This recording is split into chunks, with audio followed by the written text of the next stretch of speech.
Is it a chance to get your first real look at Romeo Doubs, future Hall of Famer? Is it the new look offensive line? Is it a defense that has a chance to be special this season, or is it Jordan Love? I asked what you're most looking forward to about the first preseason game between the Packers and the 49ers. I asked, you answered. Now we get to talk about it. You are Locked On Packers, your daily Green Bay Packers podcast. Part of the Locked On Podcast Network, your team every day.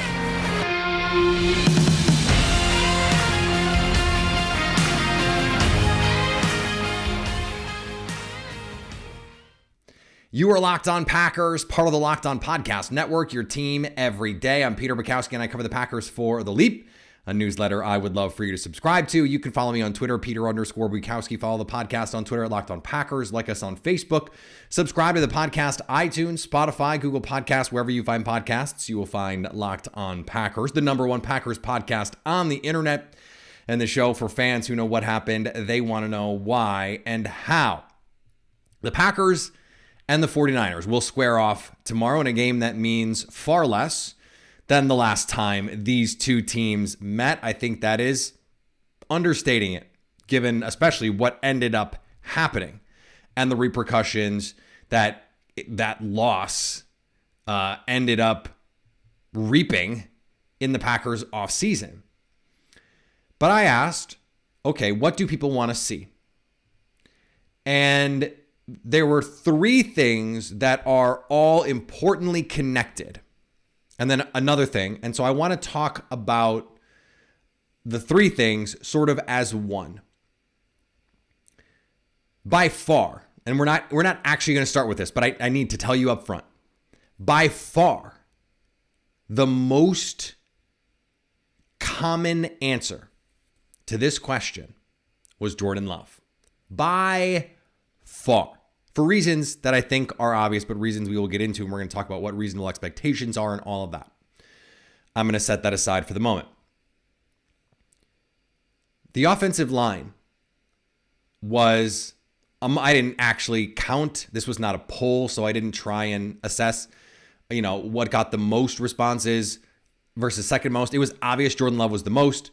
Offensive line, Romeo Doubs, that was sort of number two in that in a group together. We're actually going to talk about them together, and we're going to talk about the defense at the end.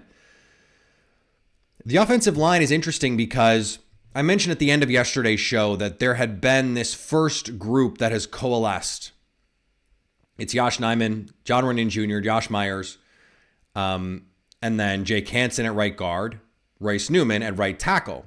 Yesterday at practice, you saw Zach Tom rotate in some there at right tackle. I expect he will get some right tackle reps in not just this game, but probably the second week of the preseason.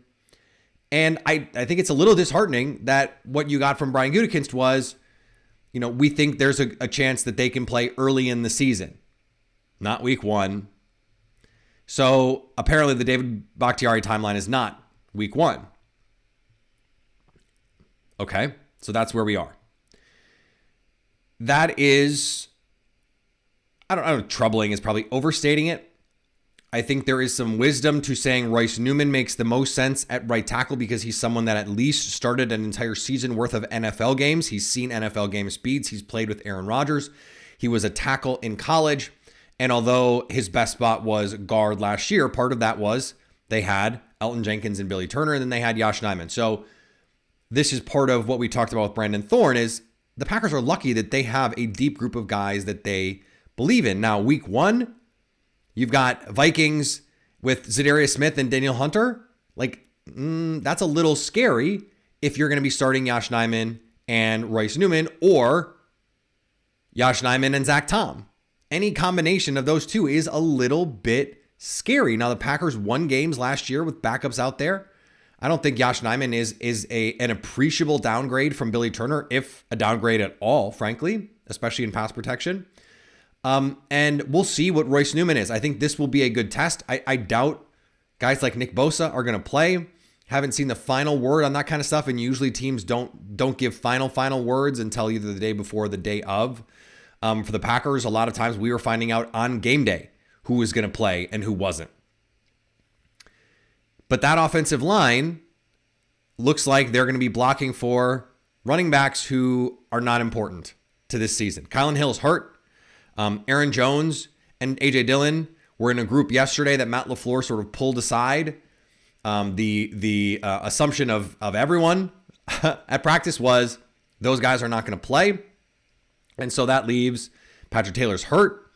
I mean, like Dexter Williams could be the guy who gets a full quarter's worth of work. I mean, that's not unrealistic. Now the Packers have some other running backs.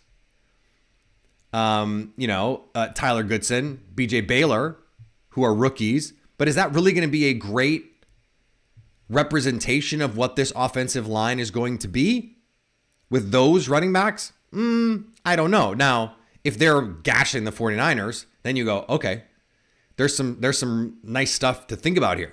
Some stuff to really get excited about here. But if they don't, I don't think we just go, well, the running game is going to stink and they're in big trouble. I don't think that's where we are.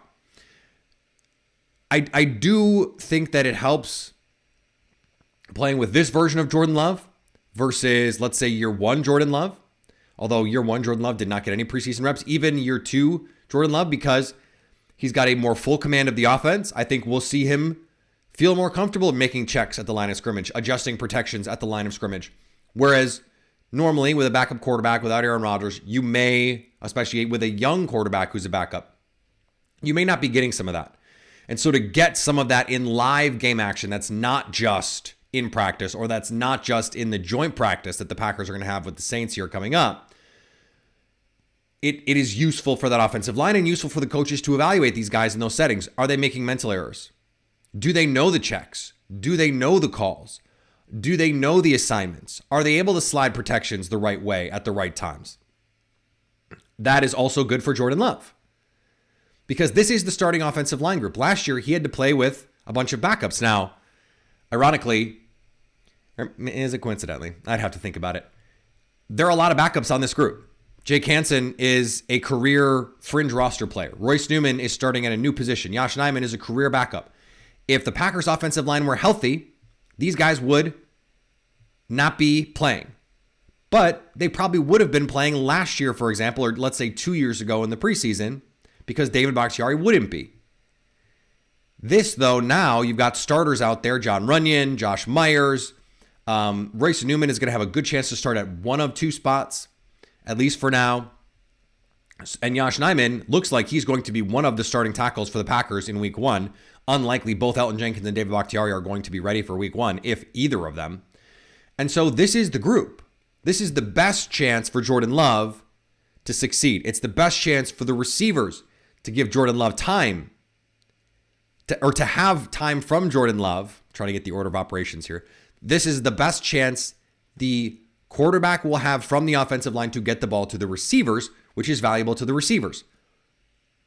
I didn't need to spend, I felt, a lot of times on the Romeo Doubs piece of this, because you want to see Romeo Doubs. You want to see Doubs. I'm gonna get it right. I'm gonna be getting it consistently right very soon.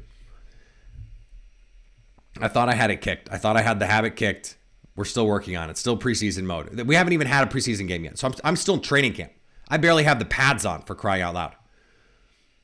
It is really exciting to see Romeo Doubs. It would be exciting to see Christian Watson, but I think it's going to be exciting to see Amari Rodgers in an expanded role. Jordan Love is going to be playing with guys who actually will be having to take meaningful snaps in NFL games this year for the Packers. It's not last year with Malik Taylor and, whoever else. Romeo Doubs is going to be Doubs. Are you serious, you guys? I'm blaming the cold medication. I'm going to blame the cold medication for now. But in a couple days, when I've kicked this cold, you can start yelling at me.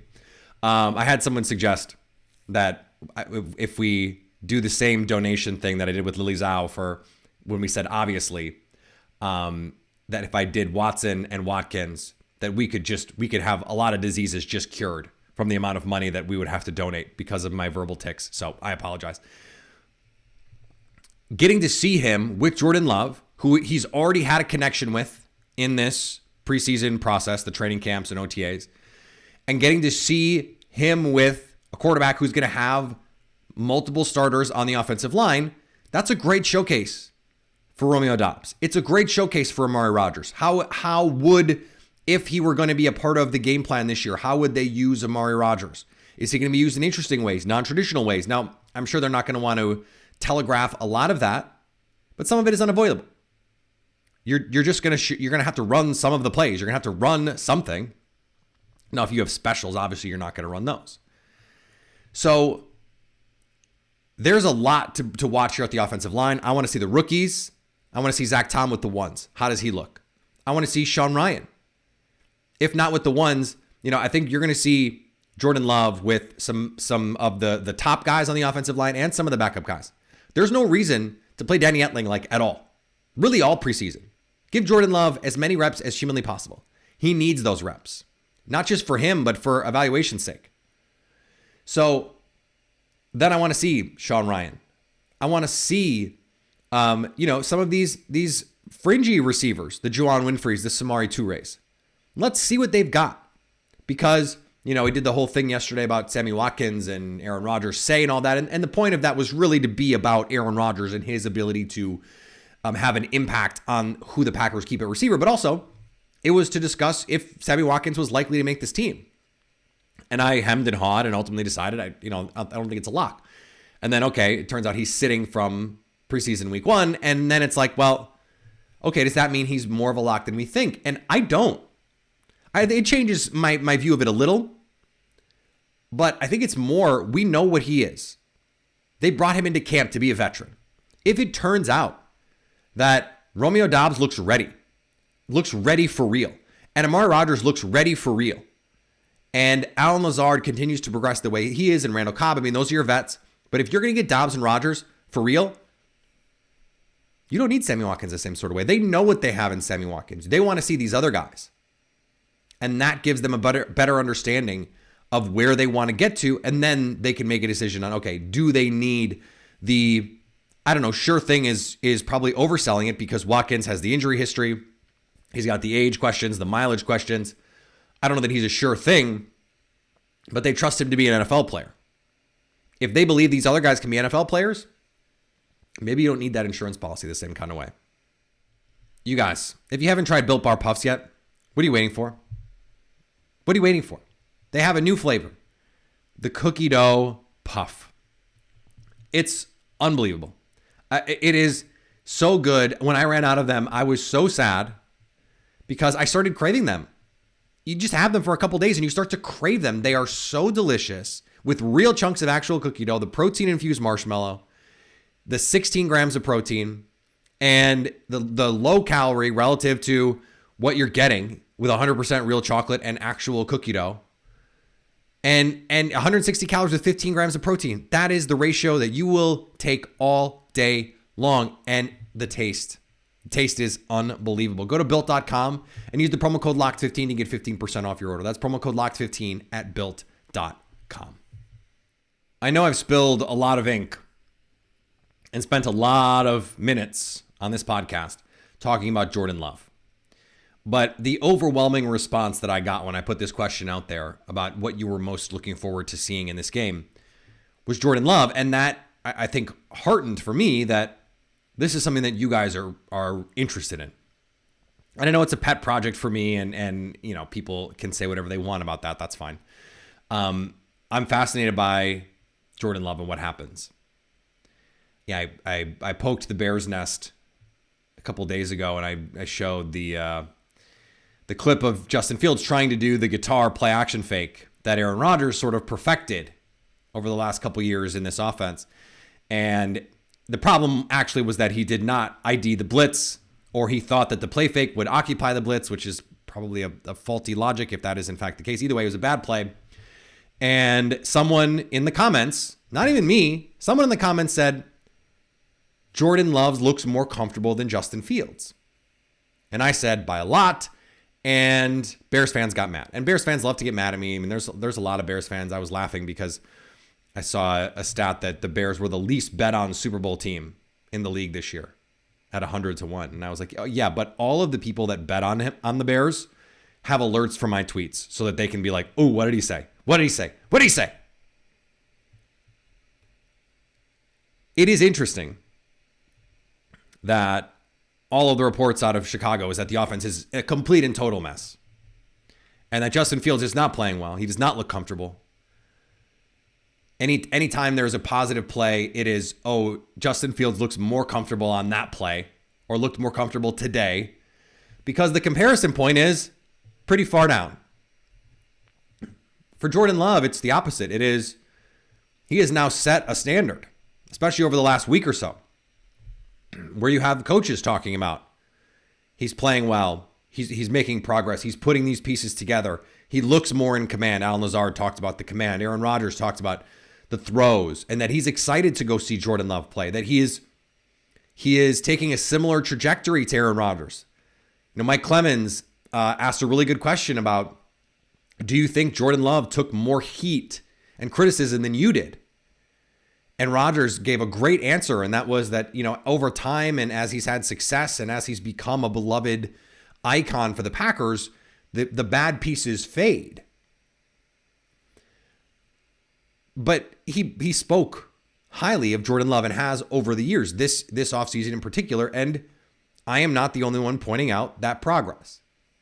Now, if he goes out and has a bad preseason game, are people going to freak out? Yeah, they are.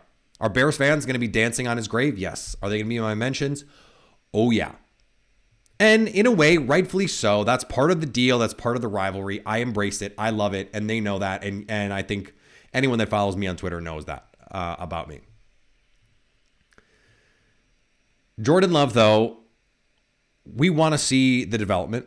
We want to see the command. We want to see the decision making. We want to see the high-level arm talent. All of that stuff. I want to see him throw to Romeo Doubs. I want to see him in a setting where he's playing with these real guys. This goes back to what we were talking about in the front. Just as much as him being out there benefits those guys being out there benefits him. And so he's not trying to make a throw in the red zone with Malik Taylor going up against Trey White. Now, it might be Romeo Doubs going up against a starter.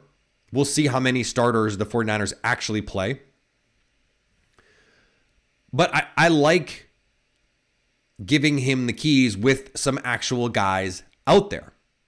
For the Packers, they don't need to go out and see him throw for 300 yards and 4 touchdowns and all that stuff. You'd like to see him forge a relationship with Romeo Doubs, because that would be, or sort of on-field chemistry, because that would, I think, hint at something that they could build for in the future. I don't think we should expect him to go out and just light the world on fire, but I don't want to minimize the importance of these games. These are crucial games, because even if it is the case that Aaron Rodgers wants to play 2-3 more years, Jordan Love's development has value to Green Bay. We've talked about this. If Aaron Rodgers is going to keep playing, then Jordan Love needs to have trade value so they can net some sort of return and some sort of value, a piece that they can use to build around Rodgers at the end of his career. And if Aaron Rodgers isn't going to play forever, which he's not, but he's not going to play more than a year or two more, including this one, then you need to see the development that gives you confidence that he can be the guy when Aaron Rodgers decides ultimately to hang it up. And there is part of me, you know, I used to think about a year ago at this time, I wonder why I thought about this a year ago at this time, that thought Aaron Rodgers wants anyone but Jordan Love to succeed him in Green Bay. But he said something to Albert Breer of MMQB about the longer you play, the more you stop thinking about what you haven't accomplished and the missed opportunities, and you just enjoy what you're doing and what you have, which is, I think, a really great perspective in general. I think there is part of him that would like Jordan Love to take over, just to see if it fails. Part of it. I think in a perfect world, they'd win 2 more Super Bowls. He'd retire. Jordan Love would get the keys, and Aaron Rodgers would get to ride off into the sunset. It's not... Aaron Rodgers does not want to play forever. But I think he wants to know the franchise is going to be taken care of in a way. I think he cares about the organization. He cares about the fans. He cares about the coach.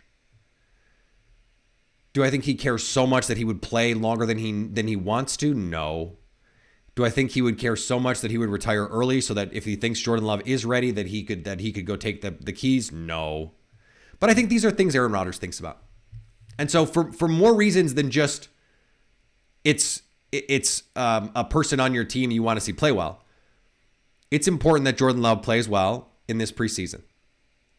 And I do think the expectation should be elevated. I thought Jordan Love played very well in the preseason last year.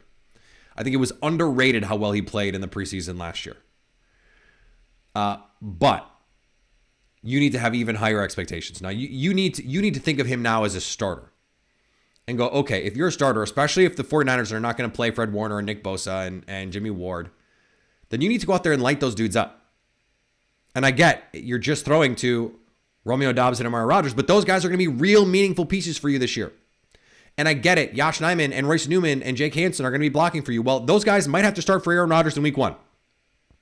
So this is the same kind of circumstance that Aaron Rodgers has got to deal with. How do you deal with it? And that is a big question. It is a great question, and I can't wait to see how they end up answering it. And thanks for making Locked On Packers your first listen today. Now go make your second listen, Locked On Fantasy Football. Find the intellectual fantasy expert, Vinny Iyer, who brings over 20 years of NFL expertise and unique angles to give you the moves no one else has. Get ready for your fantasy draft with Locked On Fantasy Football. All right, we're going to be back tomorrow, Summer Friday. It's still summer. It's August. Summer Friday with Nicole Menner. Our pal works in TV up in Green Bay. And she's been at training camp. She was at the Leroy Butler Hall of Fame induction. So she's got a lot of info she is going to bring to the table. And we will have what I think will be a conversation that ends up being something you can listen to into the weekend or even next week if you don't get to it by game time.